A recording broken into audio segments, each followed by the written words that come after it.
Hello everyone and welcome to JedBedrock Aviation.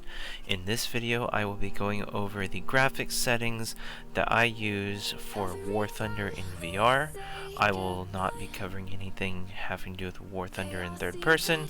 I will specifically be covering VR, so let's get into it.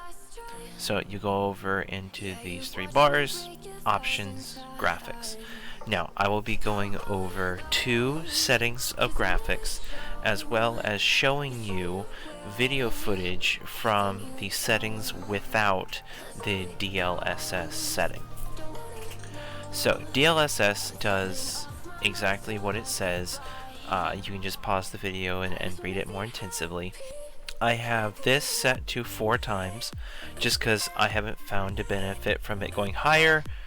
4 seems to be a good spot for me that I enjoy.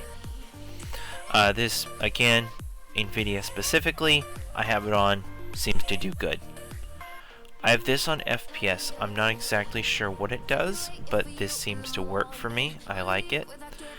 Texture quality I have on high, just because you're in VR, you want it to look real, want it to look nice, and I'm willing to take the quality impact for this.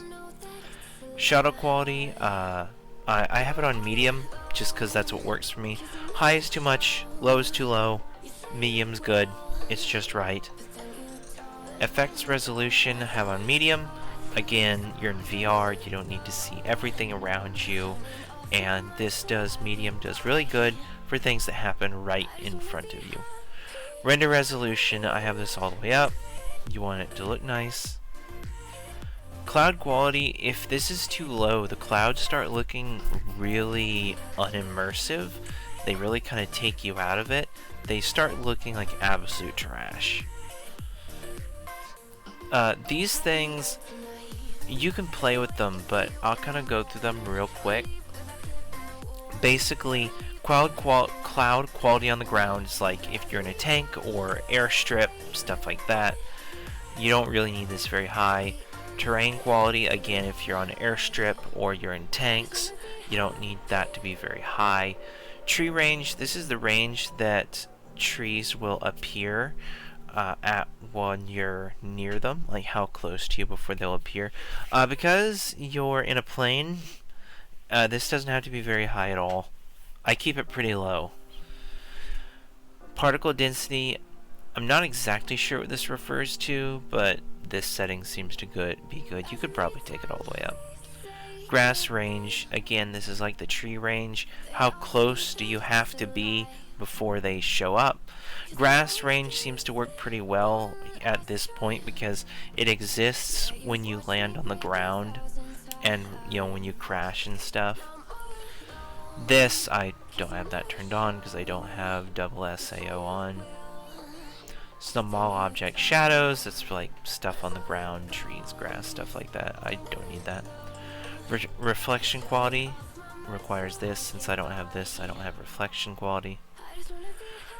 Water, I have these things on medium because the water on a water map looks decently well but doesn't impact performance too much, and it also doesn't look like garbage. Same thing for the water effects.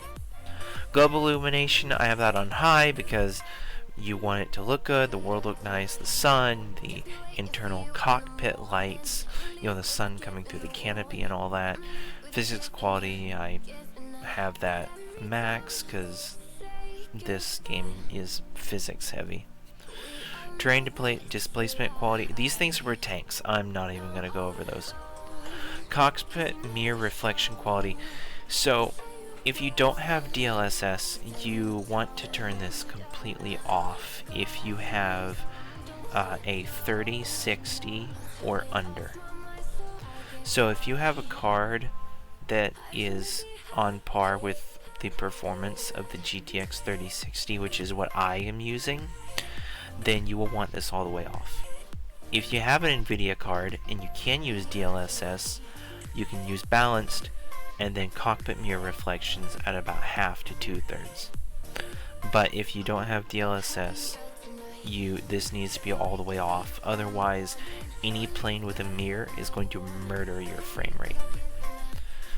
if you only use German planes, they don't have mirrors, at least not the ones I've flown, so this doesn't matter. But if you get in any allied crafts, you have to have this off.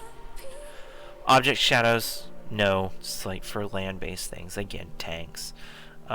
Shadows on effects, I've never noticed this on or off. Again, more so for tanks, but looks good for planes too. No reason to have this. I really don't know what soft particles do, but they're on, so. Far terrain details, don't really need this for planes, just gonna hurt your performance. Lens flare, it's a personal preference. I don't think it impacts performance that much, it's just a visual thing. Suspension, tanks. This for screenshots, I never use this, but you know, may as well. And then it has some things here for VR. The only thing this does is if the game is already turned on, you can switch VR mode on. But I launch it from VR, so it doesn't really matter. Now, if you don't have DLSS, you can switch it you can have this off. I use FXAA. This is none. I have this on, and everything is pretty much the same, except that you take reflections all the way off. Your mirrors will be gray, but your performance will still be alive.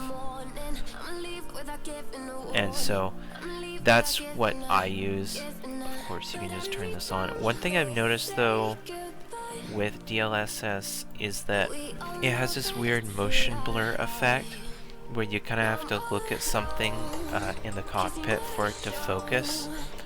It's fine for all the big letters and gauges and stuff, but for tiny gauges and small lettering like the little notes and warning signs in the cockpit and stuff, you gotta sit and stare at it to do that. And in testing with DLSS, I was on mouse and keyboard mode, so maybe this won't be a problem when I switch over to my stick.